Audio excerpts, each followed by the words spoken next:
말씀 같이 보겠습니다. 하나님 말씀은 예레미야 애가입니다.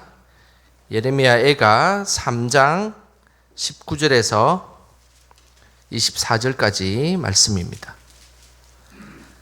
구약 성경 제가 가지고 있는 성경은 1146쪽에 있습니다.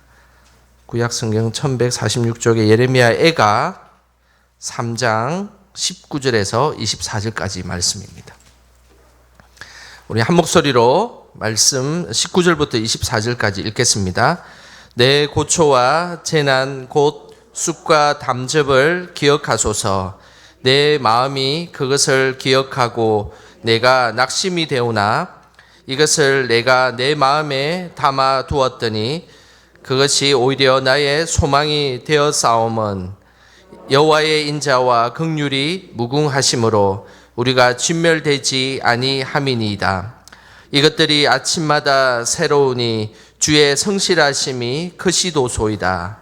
내 심령에 이르기를 여호와는 나의 기업이시니 그러므로 내가 그를 바라리라 하도다. 아멘. 우리 옆 사람에게 이렇게 인사를 했으면 좋겠습니다. 오늘도 소망의 하나님을 만납시다. 이렇게 한번 인사하겠습니다.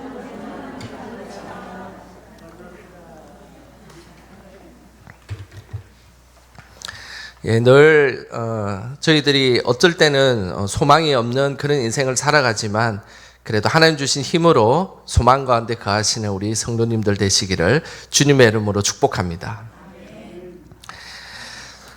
살아가면서 고난이 찾아올 때가 있습니다. 고난이 찾아오면 많은 것들이 기억납니다. 특별히 고난 중에는 좋은 일들만 기억이 나지 않고 오히려 반대로 좋지 않은 일들이 생각나는 경우가 많이 있습니다. 억울했던 일도 생각나고 그리고 상처받았던 말들도 생각나고 그렇기 때문에 이 고난이라는 것은 우리를 더 힘들게 이런 생각들 때문에 만들게 되는 것입니다. 하지만 믿음의 사람들은 고난 속에서도 고난에 함몰되지 않습니다. 그 이유는 그 고난 속에 소망을 찾기 때문입니다. 오늘 이 밤에 하나님 주신 그 소망을 찾는 복된 시간 되시기를 축복합니다. 2차 대전 기간에 온갖 고난을 당하며 죽음을 맞이한 유태인들이 아우슈비츠 수용소에서 만든 찬양이 한 곡 있습니다. 그 찬양은 아니마밈이라는 찬양입니다. 이 아니마밈이라는 이 단어는 나는 믿는다라는 그런 뜻입니다. 이들은 죽음의 순간에 나를 믿는다라는 소망의 찬양을 불렀습니다. 이들의 불렀던 이 찬양의 가사는 매우 단순하지만 매우 힘이 있었습니다. 그 찬양의 가사는 이런 가사입니다. 나는 믿네 주님이 반드시 나를 돕기 위해 나를 찾아오리라는 사실을. 이들은 죽음의 순간에 이 짧은 찬양을 불렀습니다. 생체 실험을 당하고 굶주려 죽고 그리고 가스실 앞에서 죽음의 줄을 서고 있는 그 순간에도 그들은 흥얼거리면서 나는 믿네 주님이 반드시 나를 돕기 위해 나를 찾아오리라는 사실을 나는 믿네라고 그들은 되뇌이며 그 고난에 소망을 품었습니다. 이 찬양을 항상 부르면서 지냈던 수용소에 빅트라는 사람의 일기 가운데 이 일기가 전쟁 후에 발견이 되었는데 그 일기 속에 이런 글귀가 있었습니다. 고통 속에서 죽음을 택하는 것은 가장 쉽고 가장 나태한 방법이다. 죽음은 이렇게 서두를 것이 못 된다. 죽음 앞에서 살아보려는 부활의 의지, 이것이 새로운 창조이다. 고난 속에 하나님의 소망을 찾는 사람, 그 사람이 정말 믿음의 사람입니다. 진정으로 우리가 믿음을 가졌다고 한다면 아무 곳에도 소망이 없는 그곳에 하나님을 인하여서 소망을 찾고 그리고 그곳에서 하나님이 비춰주시는 그 빛을 바라볼 수 있는 사람, 그 사람이 바로 진정한 믿음의 사람입니다. 오늘 이 밤에 우리 모두가 소망의 하나님을 가슴에 품고 살아가는 저와 여러분 되시기를 주님의 이름으로 축복합니다. 오늘 본문에는 고난 중에서도 소망을 품었던 인물이 나옵니다. 그 사람이 바로 우리가 잘 아는 예레미야입니다. 예레미야는 먼저 고난을 대하는 태도가 다른 사람들과 달랐습니다. 19절의 말씀입니다. 우리 19절 같이 함께 읽어보겠습니다. 내 고초와 재난 곧 쑥과 담즙을 기억하소서. 예레미야는 내 고초 그리고 내 재난이라고 고백하고 있습니다. 사실 현재의 이 고난은 예레미야 때문에 생긴 것이 아니었습니다. 바로 이스라엘 백성들의 잘못으로 인해서 생긴 고난입니다. 그들은 우상을 숭배하였고 하나님을 의지하지 않았고 그리고 하나님께 범죄하였습니다. 그래서 받은 고난이었습니다. 그 고난의 결과 바벨론이 쳐들어와서 그들의 삶을 송두리째 뽑아가 버렸고 그리고 하나님의 성전이었던 이스라엘도 이제 무너지게 되었습니다.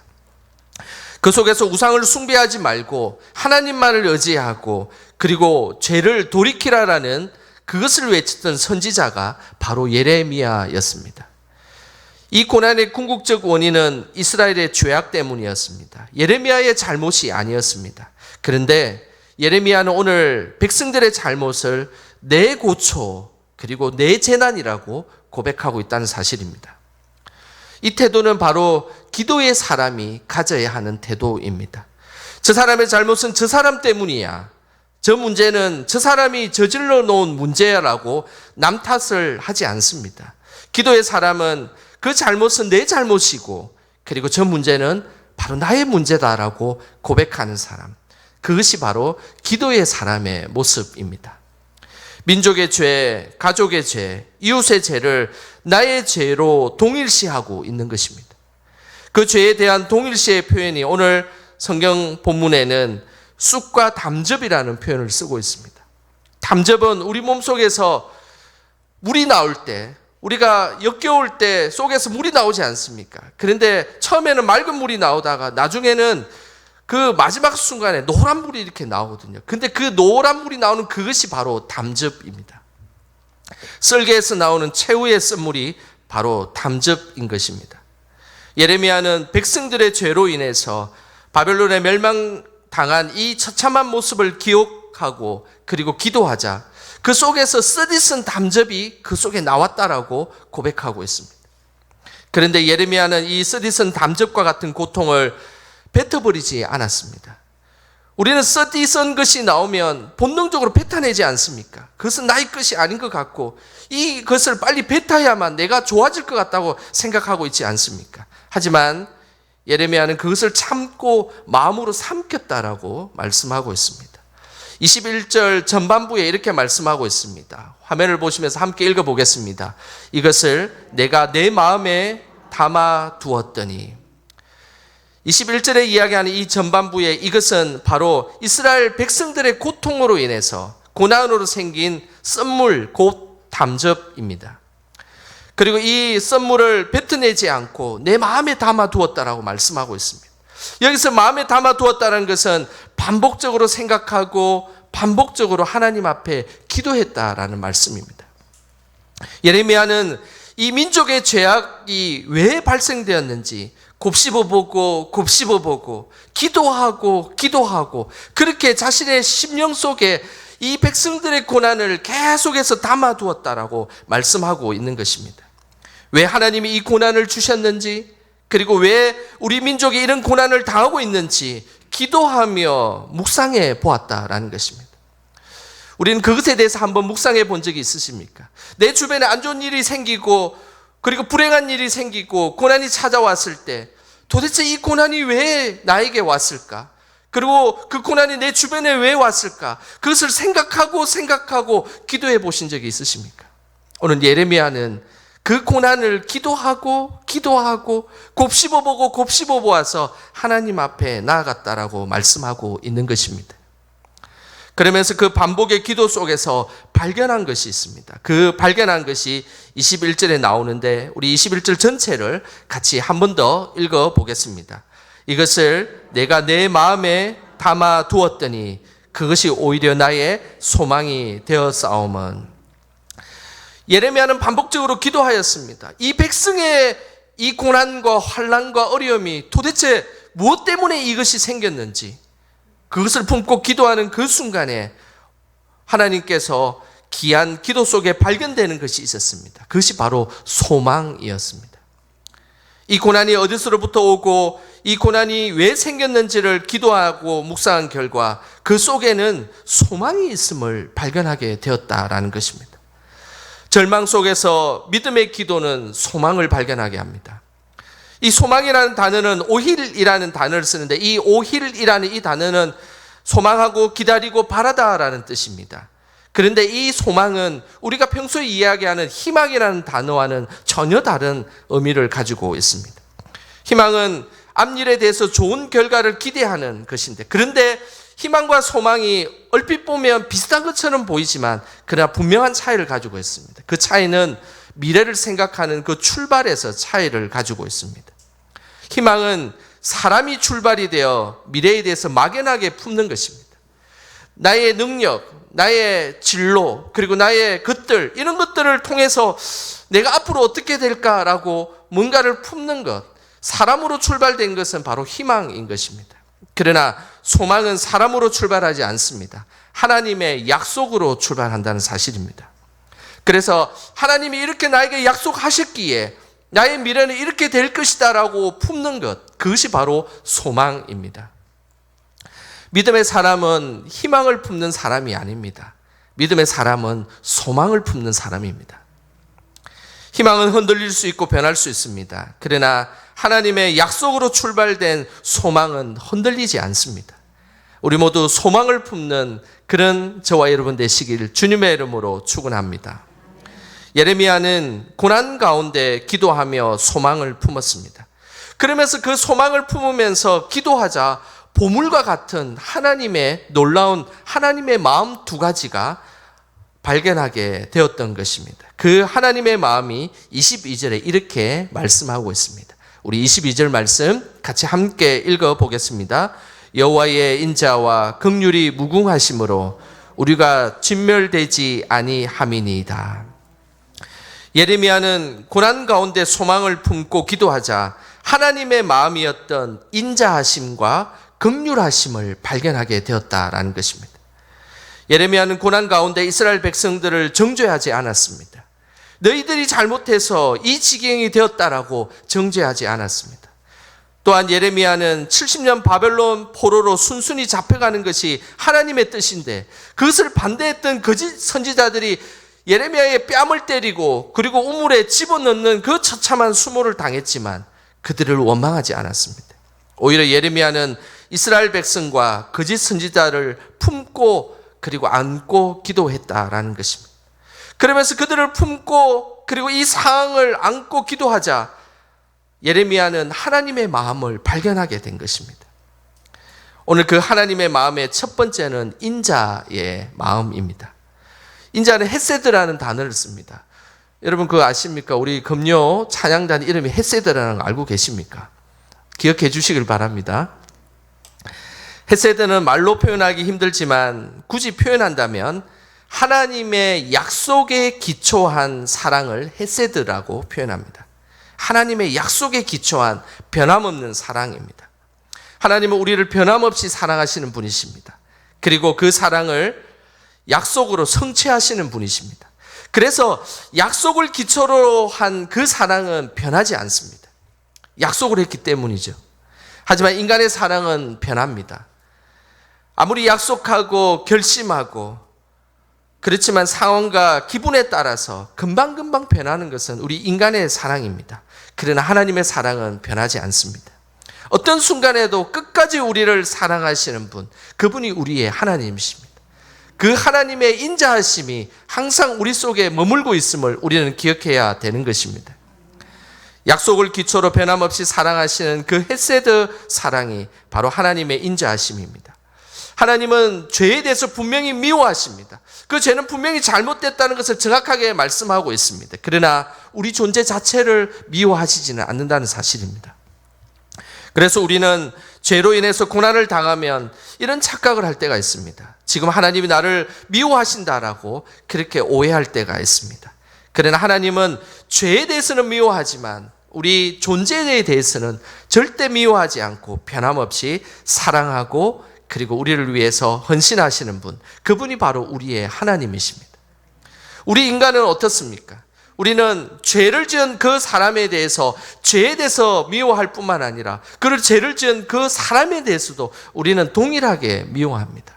그러나 우리가 과연 하나님의 인자하심을 받고 그 인자하심을 고백하는 성도라면 분명한 것은 그 죄에 대해서는 미워하지만 그 사람을 창조하신 그 하나님의 그 존재에 대해서는 우리는 미워하지 말아야 한다는 것입니다. 늘 인자하심이 무궁하신 하나님만을 섬기기를 소망합니다. 두 번째, 하나님의 이 마음은 긍휼의 마음입니다.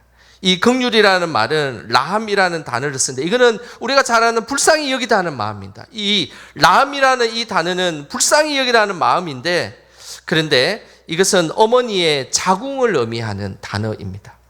어머니가 몸속에 태아를 자궁 속에 품고 있는 그 마음이 바로 이 긍휼의 마음입니다. 하나님이 우리를 긍휼히 여기신다라는 것은 우리를 핏덩어리와 같은 우리를 자궁 속에서 최상의 안전한 곳으로 우리를 보호해 주시는 그 모습이 바로 긍휼의 모습입니다. 이것은 어머니가 자녀를 조건 없이 사랑하는 마음이기도 합니다.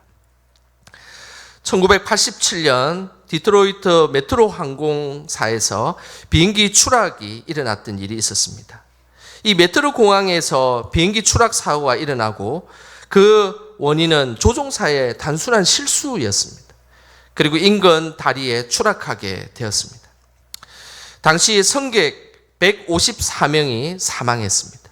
그리고 지나가던 행인 2명도 날개에 치여서 사망하게 된 사건입니다. 그때에 소방대와 구조대원들이 긴급하게 출동을 했습니다. 혹시 생존자가 여기에 있지는 않을까? 대부분 비행기 사고는 거의 생존자가 있지 않습니다. 그래서 추락 현장을 샅샅이 뒤졌습니다. 그런데 한 소방관의 귀에 가느다란 울음소리가 하나 들렸습니다. 가까이 가보니까 4살짜리 여자아이가 그곳에 울고 있었던 것이었습니다. 구조에서 보니 약간의 타박상과 양손에 그리고 다리에 약간의 화상만이 입고 있었던 것입니다. 건강 상태가 생각보다 양호하였습니다. 사람들이 의문이 들었습니다. 도대체 비행기가 추락했는데 어떻게 이 추락한 비행기에서 생존할 수가 있었을까요? 그 이유는 어머니의 모성적인 사랑 때문이었습니다. 당시 비행기가 추락하고 있다는 방송이 나왔습니다. 그때 그 본능적으로 어머니가 아이의 안전벨트를 풀고 그리고 그 아이를 품에 안았습니다. 그리고 그 아이의 다리를 잡고 그리고 그 아이의 머리 위에 자신의 머리를 집어넣고 꼭 아이가 자궁 속에서 최대한 안전하게 있는 것처럼 아이를 최대한 안았다는 것입니다. 그러면서 추락할 때 모든 그 충격을 어머니가 감당을 하며 어머니는 산산조각이 그냥 나와버렸습니다. 하지만 이 어머니의 목숨 건 사랑으로 아이가 생존하게 되었다는 사실입니다. 사진을 한번 보겠습니다. 이 지금 보는 것이 그때 생존자였던 세실리아 시찬이라는 여인입니다.